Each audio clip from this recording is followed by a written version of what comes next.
with the F word Islam written on them. This clearly has the potential for inciting violence.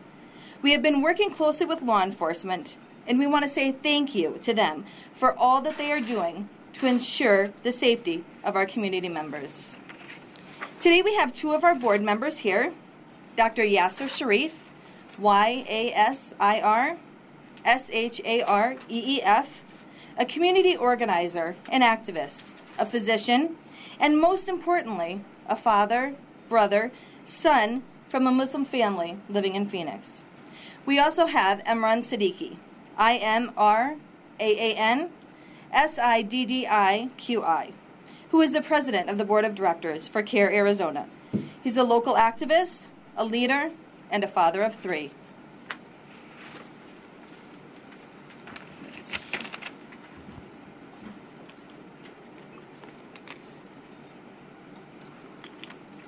All right, thank you everybody for coming out today. As she said, my name is Imran Siddiqui. I'm the president of CAIR Arizona. And as you're all aware, this conference is regarding an armed biker rally that's taking place outside of Phoenix Mosque today. So it's important for us to highlight the epidemic of anti-Islam sentiment that's taking place in modern day society and how it's impacting everyday Americans. I want to give you a backdrop of the situation that is being faced right now locally and beyond to paint a broader picture of the situation that's being faced by American Muslims.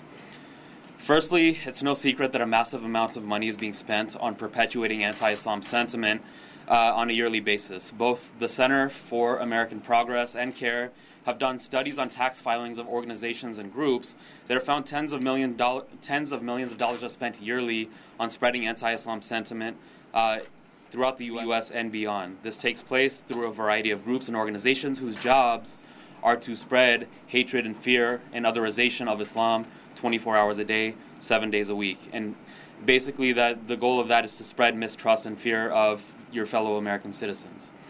As we fast forward to recent events, we're seeing the bitter fruits of this hate movement being harvested.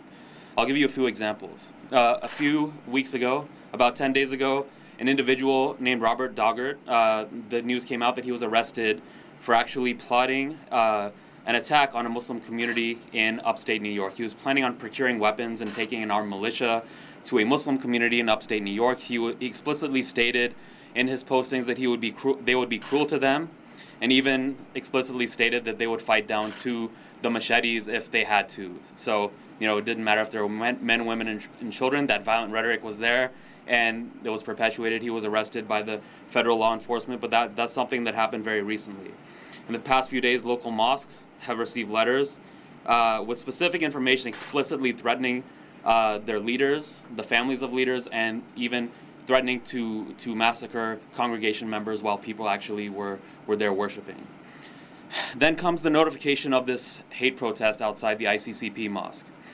So as stated earlier, the protesters encouraged their fellow protesters to bring weapons and exercise their Second Amendment rights. So at this protest, they're going to be bringing their weapons, they're going to be selling vulgar t-shirts while mocking the religion of 7 million of their fellow Americans. To recap, we've advised the community to stay away from this event. So CAIR has advised local Muslims to try and steer clear of this, because if people are spewing this level of rhetoric and this level of hatred, this is not a forum for dialogue and engagement. So at the same time, we do need to address the larger societal issue that's playing out on a larger scale and challenge that narrative. Firstly, this is not about a quote-unquote draw the profit contest, as so many people in the media are saying. Secondly, this is not about challenging radical Islam, as the protest leaders are now scrambling to say. It is explicitly stated on the Facebook page of this group that's protesting that they want to rid America of Islam. So you can't mistake that. They're not saying rid radical Islam or something like that. They're saying rid America of Islam, which is a reflection of their stated goals. There's also tons of violent rhetoric that's taking place on this page, which is saying bring ammunition that's soaked in pig's blood if you can. We're encouraging people to bring ammunition with pig's blood or pig's fat, because they think that's like vampire to Muslims, basically, garlic to a vampire, apparently. There's also tons of violent rhetoric that's being spewed around this as well. So this is about a forum, the freedom to practice religion freely, away from hate and bigotry. This is a community where many youth are there and they can go to this mosque and experience this for the first time. Imagine how this will scar them for life if you're seeing this outside your house of worship, people showing up with weapons and vulgar t-shirts and things of that nature happening on the screen. Imagine how that'll scar them for life. My 3 children have no idea that Islamophobia even exists right now. They saw me talking on TV yesterday. They were asking me, why do these people hate Muslims so much? How do we tell our children that this level of hatred is going unchecked in modern day society and is given cover under the guise of free speech? I'll close shortly, but I just want to talk about a few quick points. This issue has taken on global significance to so many Muslims and people of conscience all over the world. There will actually be a Twitter discussion under the hashtag Not in My America and PHX Mosque. So those are the 2 hashtags. So you can monitor the discussion, see how this actual hate event is actually impacting people all over the world. Once again, we want to thank law enforcement for their swift action on this. They were able to, ensure that the safety of the community was priority number 1, and so once again, we want to thank them for that. And then finally, we want to thank the interfaith community and allies from all over who have expressed an outpouring of support. I'm getting endless calls and emails from people saying that we support the Muslim community, and we're disgusted at seeing this type of negative rhetoric and hate. This has no place in America, and it has no place in Phoenix. So we're really truthfully thankful to them as well. And finally, there'll actually be a peaceful interfaith a rally at the same mosque where this is happening, but this will be happening on Monday. So this will be an interfaith rally on Monday, and it is our hope that this positive event will also garner attention, as this is what America is truly about. And I'll pass it over to my colleague, Dr. Sharif.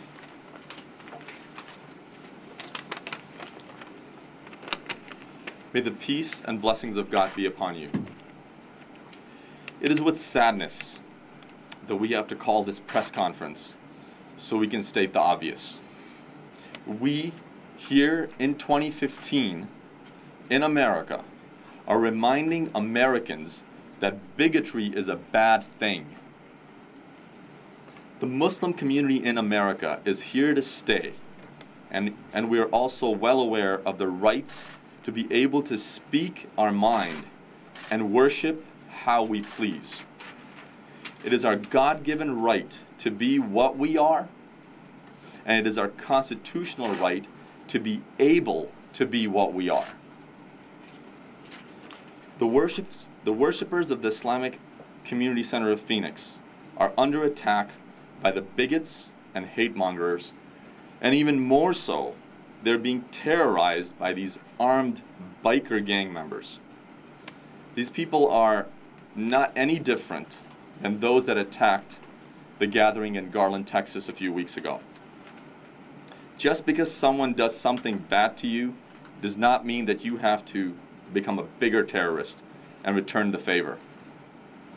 There are no good values in this, and these are certainly not anything that America is proud of. If you do such rallies in the name of America, then you shame America. Just like those who do violent acts in the name of Islam, they shame Islam. As a father, I want to share how extremely painful this experience is. Raising my kids surrounded by hate and bigotry.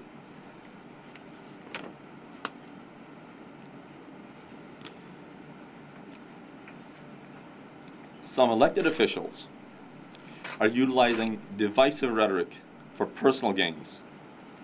This is now spilled over to the rallies of hate such as this.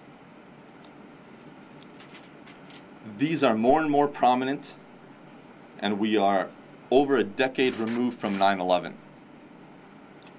We have to counter hate with love, or the haters win.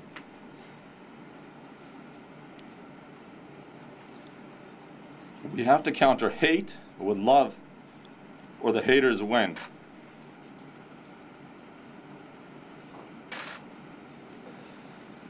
That's what Prophet Muhammad taught us,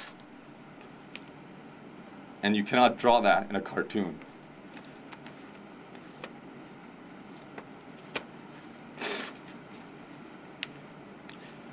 It is with great sadness that I have to remind the bigots and the hate mongers that they are some of the worst examples of our society, and I hope you would go back to your homes and leave the worshipers alone. The Muslim community aspires to be a community of justice, and it will not stand for bigotry, hate, and racism of any type. It may be us today, but we will work to make sure that it will never be anyone else again.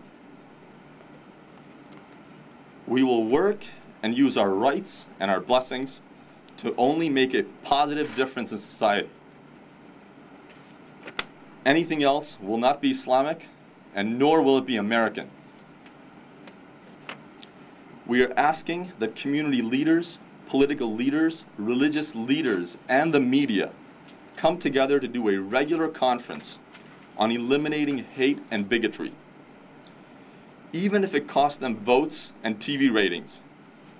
The task of eliminating hate from our society is not going to happen by a small group alone. We must all come together as a nation with all of our beautiful diversity. Thank you again, and we'll take questions. Any questions? So you're definitely advising people from your community not to show up tonight? Yeah, I mean, by and large, just because of the fact that people are, expressing violent rhetoric and saying bring your weapons, this is not a good forum for people to show up. The thing is that there are people from interfaith circles and from people of no faith and allies as well, and people who just want to observe it. We can't control everybody of what they're going to do.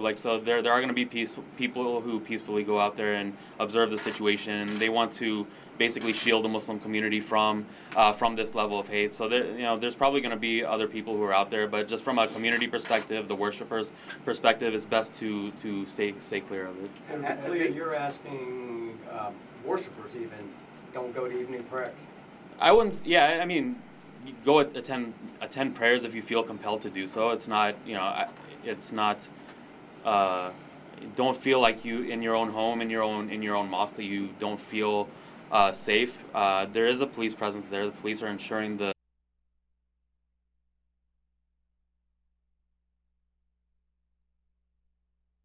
Islam teaches that to peace, to try and talk and engage in a positive manner. Some people are suggesting going and just trying to positively talk, hand out water bottles. But look at what these people are saying. I wouldn't suggest doing that just because it's if the people are packing guns, it's just not a good idea. Has the mosque told its members to stay away? I thought they were doing that.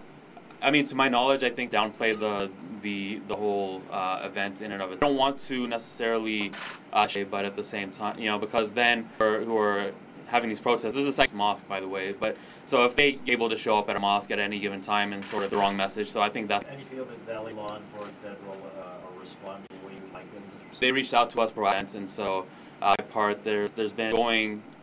Circumstances, crazy stuff going on. So things, this were out there. So this sort of looped into that kind of situation was going on. So they scheduled them. They sat down with mosque leaders. They've done a great job. They're, community to have as well, because there's a conversation of hate crimes, hate crimes as well. So these types of resources local helpful in terms of making. How quickly did the report of hate letters being sent to the mosques? So we reached out to there. So they said they're on the case. Talk more about the threats. When did you receive them or the mosques receive them, and did this happen after you found out about the event this evening?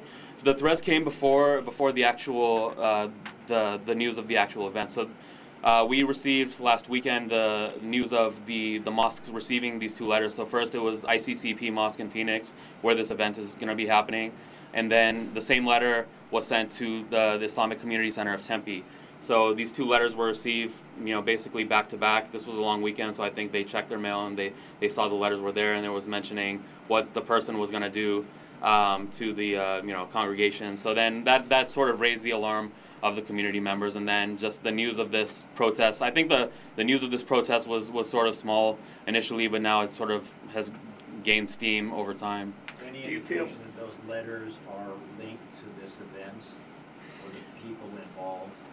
I don't think so. I think it's just speaking to the larger intersection of anti-Muslim sentiments and violent rhetoric that's taking place out there. If you look at people like Pamela Geller, and when she came to the Valley last time, she spoke in front of the Tea Party in Mesa. She told people to bring their weapons because this is an open carry state.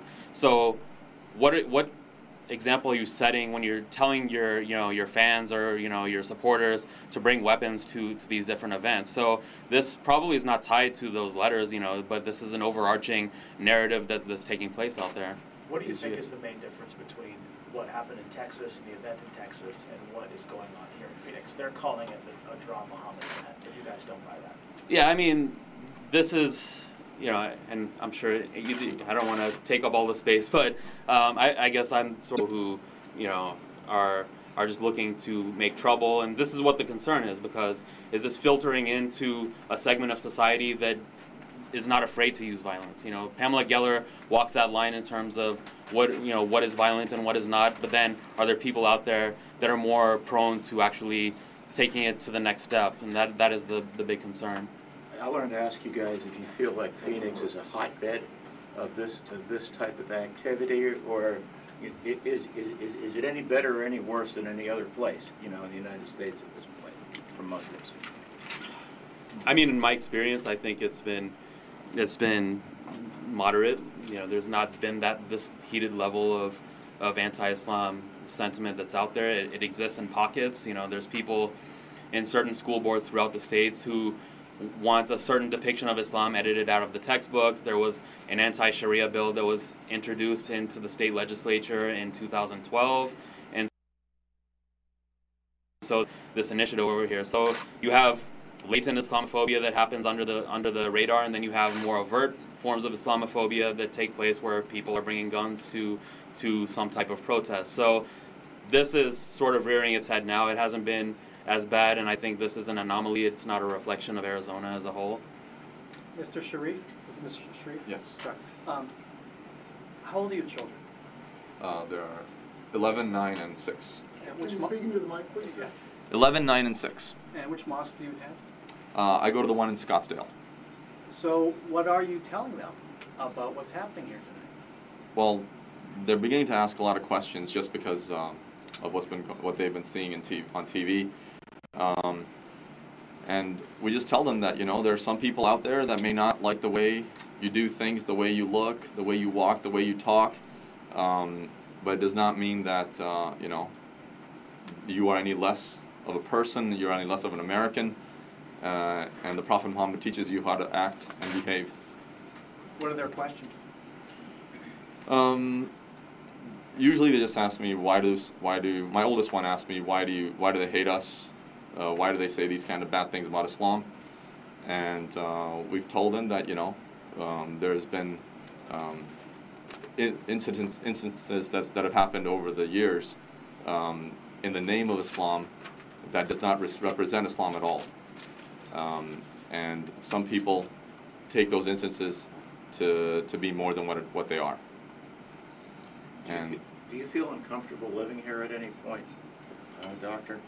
No, actually, believe it or not, the Muslim community has grown a lot since I came here over 12 years ago. That was definitely a little bit uncomfortable, moving from the Midwest. Midwest is a lot more open.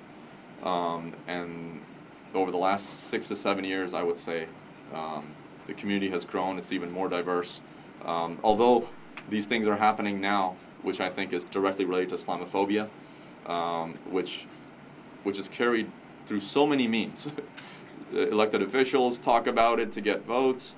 TV shows talk about it to get ratings. I mean, there's a huge news cycle. You all know about this. Certain agendas pay better.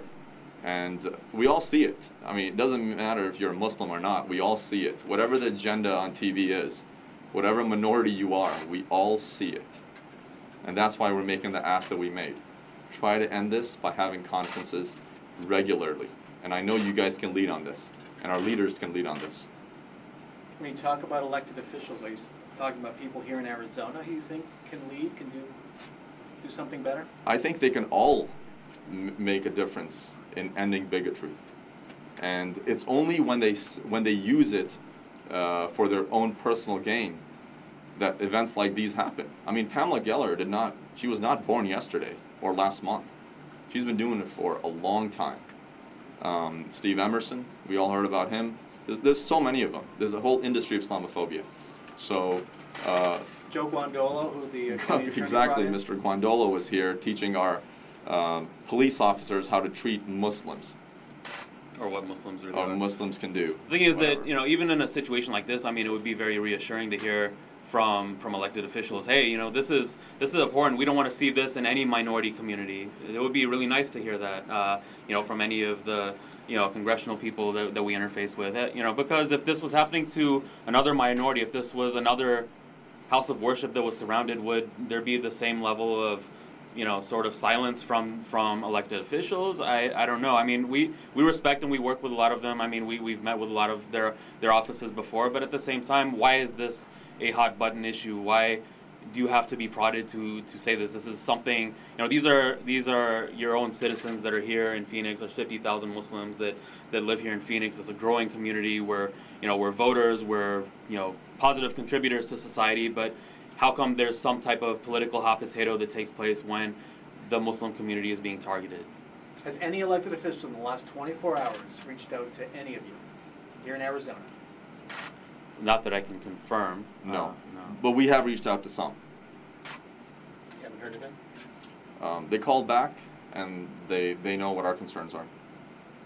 Is there an appropriate response from the Muslim community to events like these? Like, is there a way to go about displaying, you know, your upsetting nature of this to them in a correct way? In terms of like, how do you mean, like? Just, I mean, how your community can express.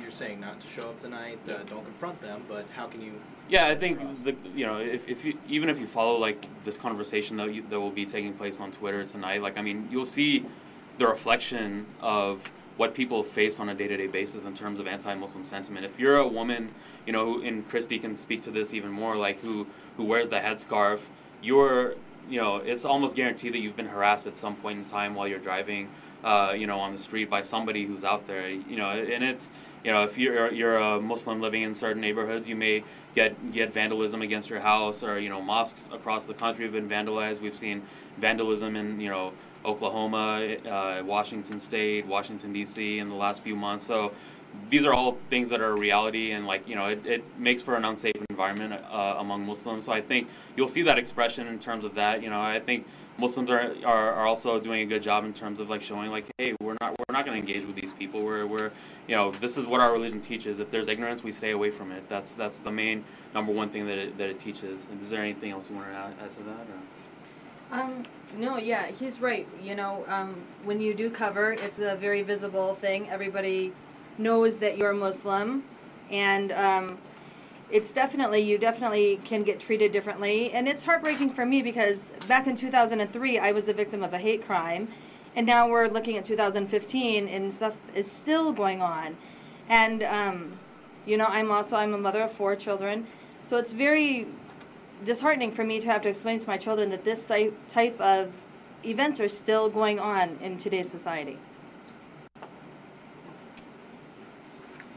Are your children afraid to go to the mosque when they know there might be men with guns around? I've not told them about that, but I bet they would be if we told them that, yes.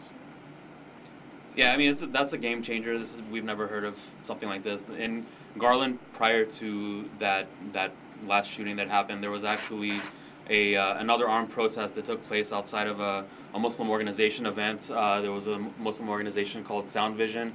So the same type of groundswell of hatred basically built up, and you saw pictures of people packing assault rifles, you know, like exercising their open carry rights, but that's an affront to freedom of religion. So yeah, like my kids are 8, 6, and 2. They don't understand that this type of stuff is happening out there, and we don't want them to know this is happening, because this can scar them for life. I mean, I can remember, you know, something somebody said in passing to me maybe when I was in 7th grade, and that still sticks with me. So imagine if somebody's standing in front of your mosque, you know, or 200 people are standing in front of your mosque with guns. What is that saying about the state of hate and racism and bigotry in America today? What do you think these people are accomplishing tonight? They're not accomplishing anything. they're finding an outlet for their xenophobia. This is not highlighting anything. You've heard this guy in the interview. You saw him on Anderson Cooper yesterday. He was, he couldn't answer a question as to why he's doing it, and he's served in Iraq, and that's a Muslim country, and now he's come back and he's saying that he's highlighting the dangers of Islam. Like, Islam has been part of this country since its inception. 20% of the slaves that were brought over here were of Muslim descent.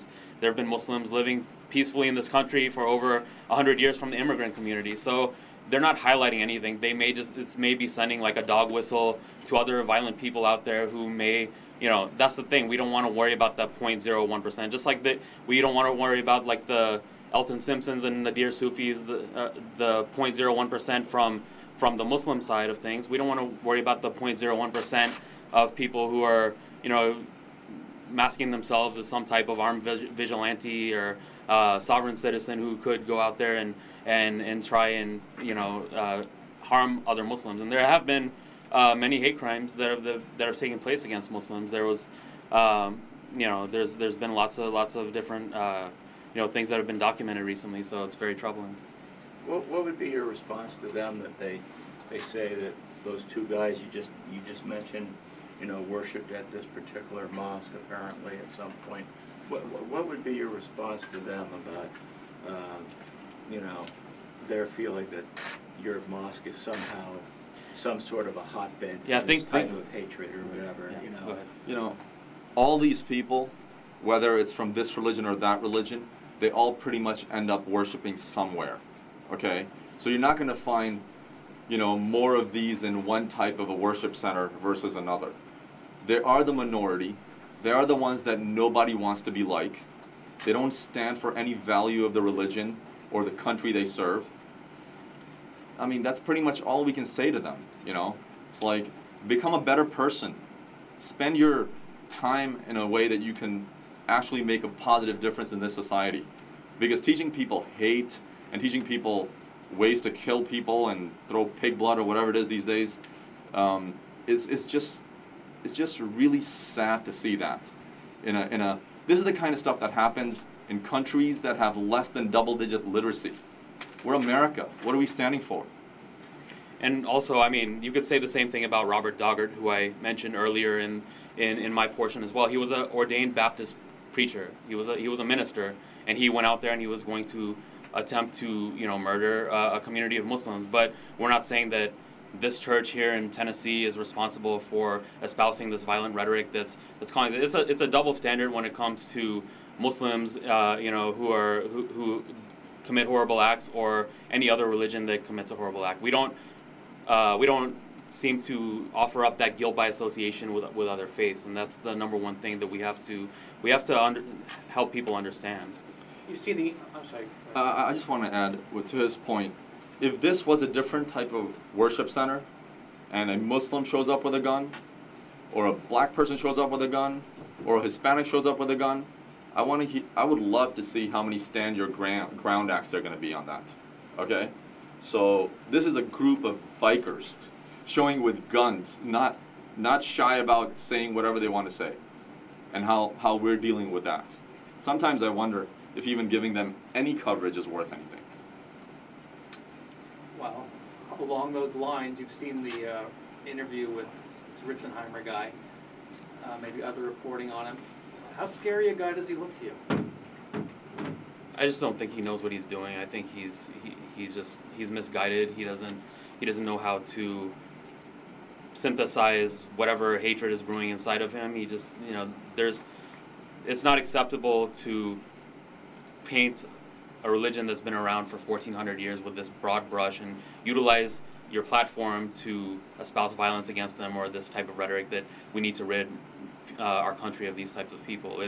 That's the output of ignorance, and I don't necessarily blame him per se. I blame the people who are doing this on a higher level, who are being paid hundreds of thousands, even millions of dollars per year in terms of taking money from foundations, or even elected officials who are out there spreading fear of the takeover of Sharia law in different states. Like that trickles down. It's part of a whole system that's out there, and that needs to be exposed.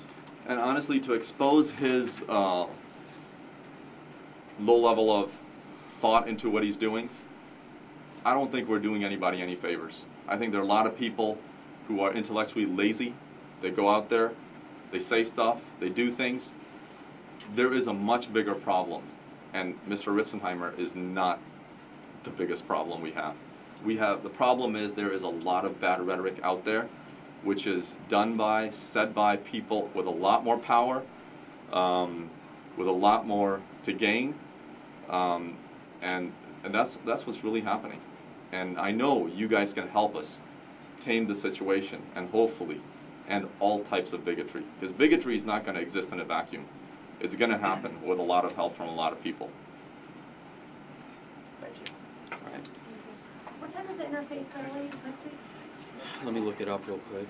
Give me a Is it second. Monday night? May I get the spelling of you guys' names again? Sure. No, I can give that. I can get SIR.